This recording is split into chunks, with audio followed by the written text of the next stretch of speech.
March 26 sa Parañaque Moonwalk, patay ang isang high school student matapos undayan ng saksak ng mismong kaklase nito sa loob ng kanilang paaralan. Ayon sa mga naglalabas ang balita at post sa social media, ang suspect ay nakaranas ng maraming beses na pambubuli sa kanyang biktima, kaya humantong ito sa pananaksak.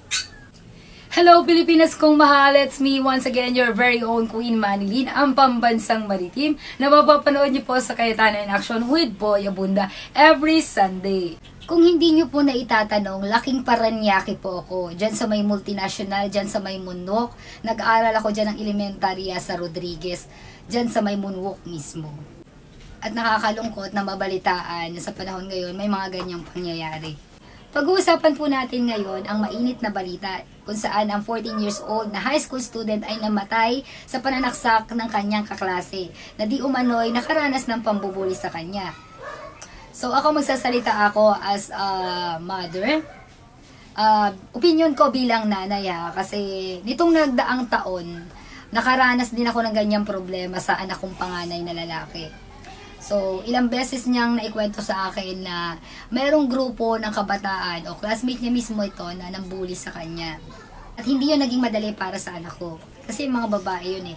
Kahit saan anggulo mo tingnan, sa lipunan natin at sa batas natin, kapag lalaki ka at pumatol ka sa isang babae, ikaw ang talo.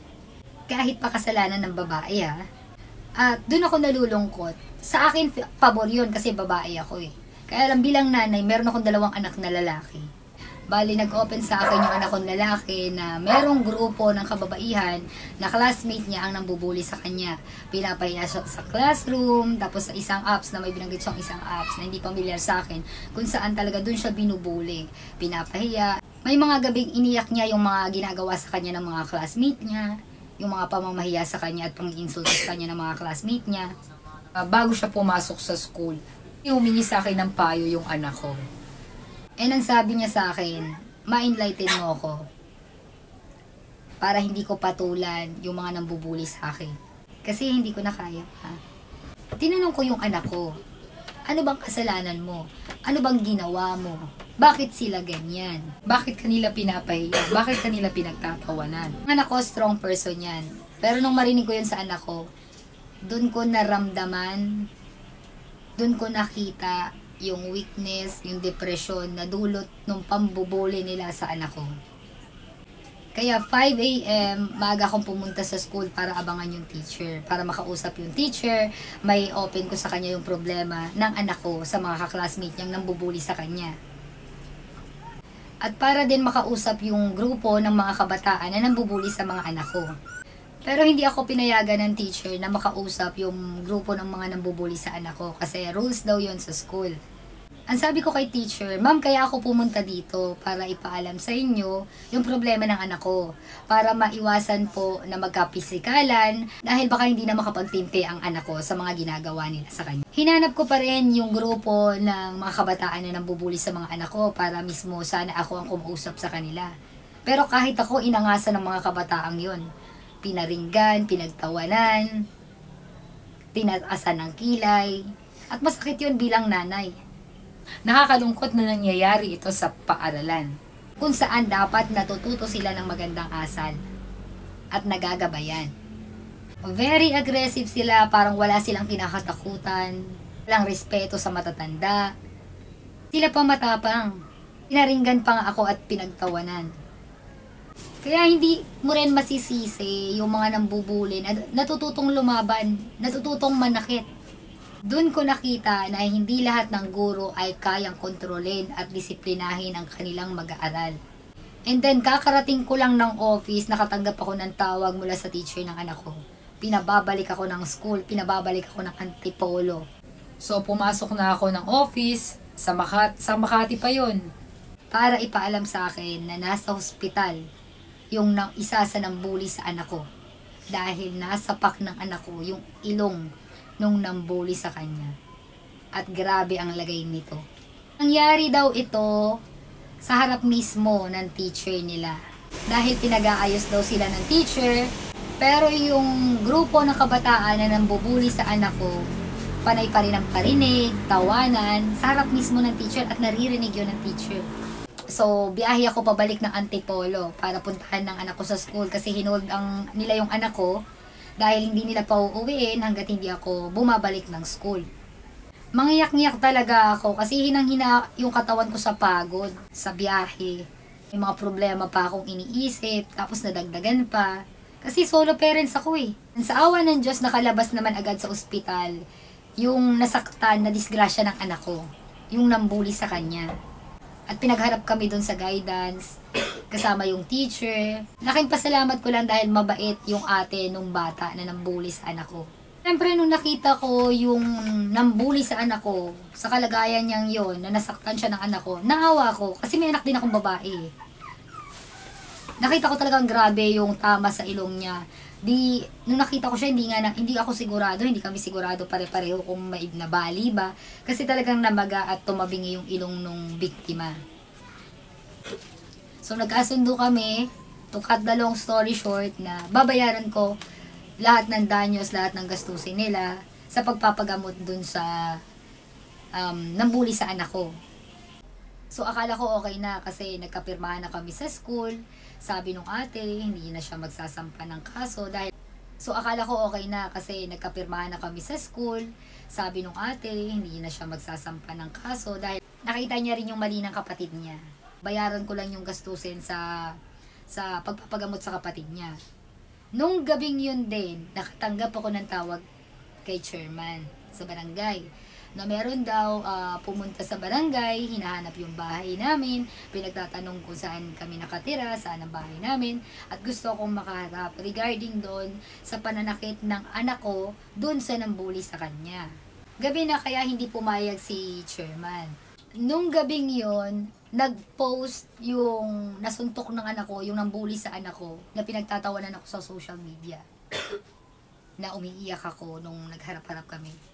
Talagang umiyak ako, kaharap sila, bilang nanay. Dahil hindi lang naman yun ang pinoproblema ko. May sakit pa ako. May sakit pa ako sa puso. Inintindi ko pa rin yung bata na nambuli sa anak ko kasi wala nga nangang nanay. Kaya siguro ganun. Wala siyang compassion sa nanay. Akala ko magiging lesson na sa kanya yung nangyari, na nasaktan siya dahil sa pambubuli nila sa anak ko. Sobra yung pag-aalala ko noon, during that time, yung trauma ko, yung trauma na naidulot noon sa akin, dahil syempre, tuwing lalabas ang anak ko sa bahay namin, tuwing mawawala yung anak ko sa paningin ko, andun yung pag-aalala ko na baka bawian, baka gumante. Kasi kahit naman sa anak ko yung babae mangyari, hindi ko rin matatanggap. Kaya naiintindihan ko rin sila. Kailangan kong bayaran yung gastusin sa pagpapagamot dun sa ilong niya na na-damage nung anak ko.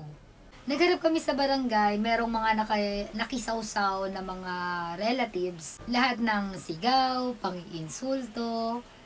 Tinanggap ko, hinarap ko. Kasi nga, may kasalanan ng anak ko, may mali ang anak ko. Pero, ano ba ang punot dulo ng pananakit ng anak ko? Ng problemang hinarap namin. Kaya, kahit kasalanan ng biktima, when you surrender to God, yung laban mo, siya nang bahala sa'yo. Sa tulong ng lupon, nagkasundo kami. Binayaran ko yung mga dapat bayaran sa pagpapagamot nung nambuli sa anak ko na nasaktan niya. Mga teacher, kinakaya-kaya. At dumadami talaga yung mga case na ganito. Nag-activate sila ng school na i-kick out yung anak ko sa school. Bakit yun as a parents? Kasi hindi nila na-address yung pambubuling ginawa sa anak ko. Kasi nga, lalaki yung akin, babae yung sinaktan. Hindi na nila pinakinggan yung punot dulo kung bakit nakapanakit ang anak ko. Kung bakit humantong sa ganun. Tinanong ko pa sila yung guidance kung anong disciplinary action nila dun sa grupo na nambuli dun sa mga anak ko. Pero dahil ibang kaso na daw yon, dahil nga anak ko ang nakapanakit. At lalaki ang anak ko. Ang nakikita lang nilang solusyon is alisin ang anak ko sa school, i-kick out ang anak ko sa school, at maghanap kami ng panibagong school na tatanggap sa anak ko. At masakit yon sa akin bilang nanay. Imagine gaano kahirap yon sa isang nanay, sa isang single mom, na walang ibang gusto kundi mag-aral ng masaya yung anak niya, pumasok ng masaya yung anak niya, at makapagtapos ang anak niya sa pag-aaral. Iba na kasi talaga yung generation ngayon, na sana may magawa yung pamahalaan para masolusyonan ito. Sana ibalik yung values na lesson, yung may mga dumadalaw na mga katikista, mga madre, kasi maganda talaga na merong manaririnig yung mga kabataan na word ni God, na meron silang mga nakakausap. Sa henerasyon kasi namin, malaking part yon, malaki ang ambag nun, malaki ang naitutulong nun sa amin. Kahit stress kami sa bahay, sa pamilya namin at sa pag-aaral namin, sa murang edad, malaki ang matutukan. Kasi hindi lang kakayanin to ng mga teacher, hindi lang to kakayanin ng mga magulang.